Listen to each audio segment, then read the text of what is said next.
Assalamualaikum warahmatullahi wabarakatuh. Saya Tessa Purwanti dari semester 2C akan mereview materi pertemuan keempat yang disampaikan oleh Ibu Profesor Dr. Haja Edi Nuraini SAMH beserta asisten dosen Bapak Dr. Muhammad Rendi Aridayandi SAMH.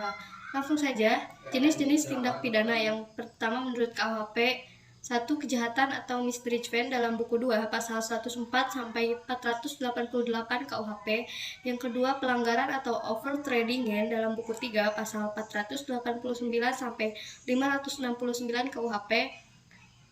A. Perbedaan kejahatan dan pelanggaran menurut MVT didasarkan pada penilaian kuantitatif, yaitu kejahatan sanksinya lebih berat dibandingkan dengan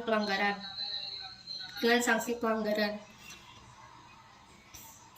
B. Selain itu juga didasarkan pada kualitatif bahwa kejahatan sama dengan delik hukum atau reheldelik atau malaperse.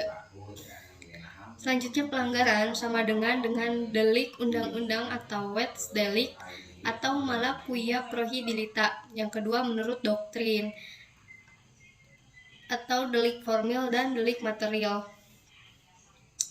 Delik komisionis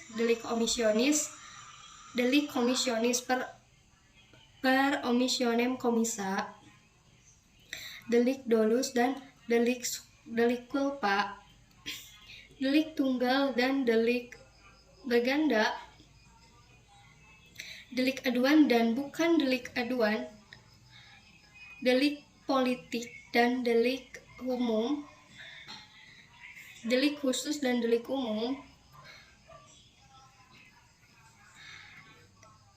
Selanjutnya bab 3, pembaharuan hukum pidana di Indonesia.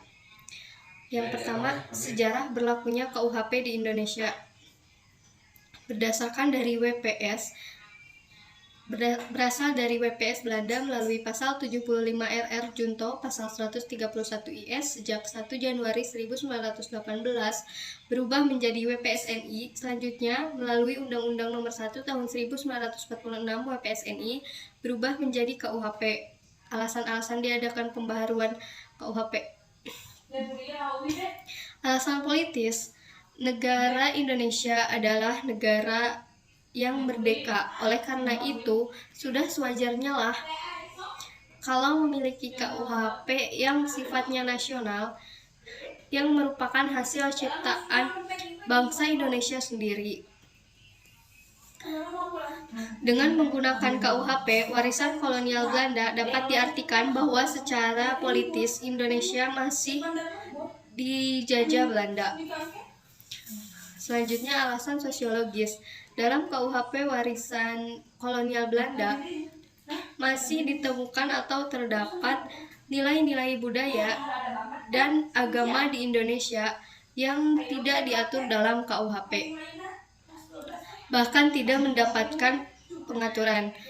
Oleh karena itu, dengan adanya KUHP buatan bangsa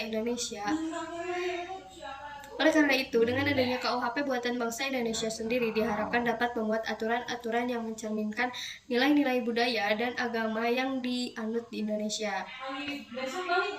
Misalnya, yang pertama hukuman mati. Dalam KUHP Belanda sudah sejak tahun 1896 dicabut dan tidak berlaku lagi, tetapi dalam WPSNI masih berlaku. Selanjutnya dalam WPSNI tidak mengatur tentang perbuatan homoseksual, kumpul kebo, perbuatan cabul dan lain-lain yang dilakukan oleh orang dewasa. Selanjutnya alasan praktis. Dewasa ini masih banyak sarjana hukum di Indonesia yang tidak mengerti atau menguasai bahasa Belanda secara lancar, padahal teks resmi yang asli dari WPSNI adalah bahasa Belanda, sehingga ketika diterjemahkan ke dalam bahasa Indonesia terdapat terjemahan yang beraneka ragam. Yang dikhawatirkan akan terjadi terjemahan yang menyimpang. Selain itu, tidak menunjang dalam praktek hukum pidana yang pasti dan seragam. Atas dasar itu, selayaknya lah Indonesia mempunyai KUHP dengan teks resmi bahasa Indonesia yang baik dan benar. Selanjutnya, alasan adaptif. Sebagai bagian dari bangsa-bangsa di dunia, Indonesia wajib memperhatikan asas-asas dan nilai-nilai yang sifatnya universal secara internasional dan memasukkan asas dan nilai tersebut ke dalam KUHP yang nanti akan berlaku. Contohnya asas-asas terorisme, asas-asas narkotika, asas-asas pembajakan udara, dan lain-lain. Selanjutnya, cara-cara melakukan pembaharuan KUHP. Yang pertama, kriminalisasi. Suatu proses pembaharuan di mana suatu perbuatan tadinya bukan merupakan perbuatan yang dapat dipidana, tetapi karena perkembangan masyarakat menjadi perbuatan yang dapat dipidana atau penciptaan delik baru.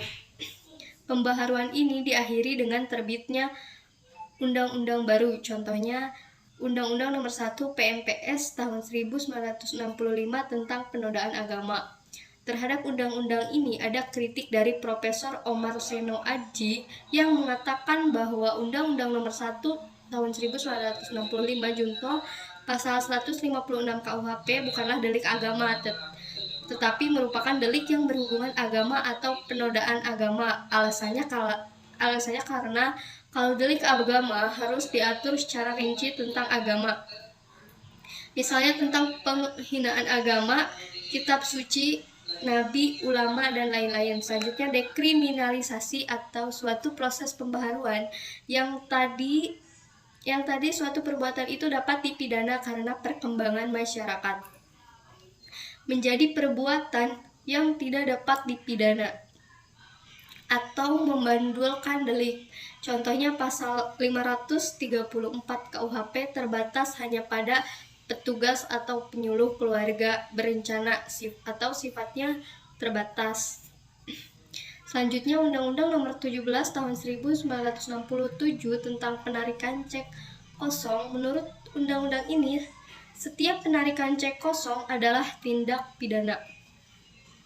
Akibat dari adanya undang-undang ini, tidak ada orang yang mau melakukan transaksi dengan menggunakan cek karena takut dikenakan sanksi pidana. Selanjutnya, rekriminalisasi. Depenalisasi mitigering 4 metode pembaharuan KUHP. Yang pertama, evolusi atau evolusionis, yang kedua kompromis, yang ketiga global,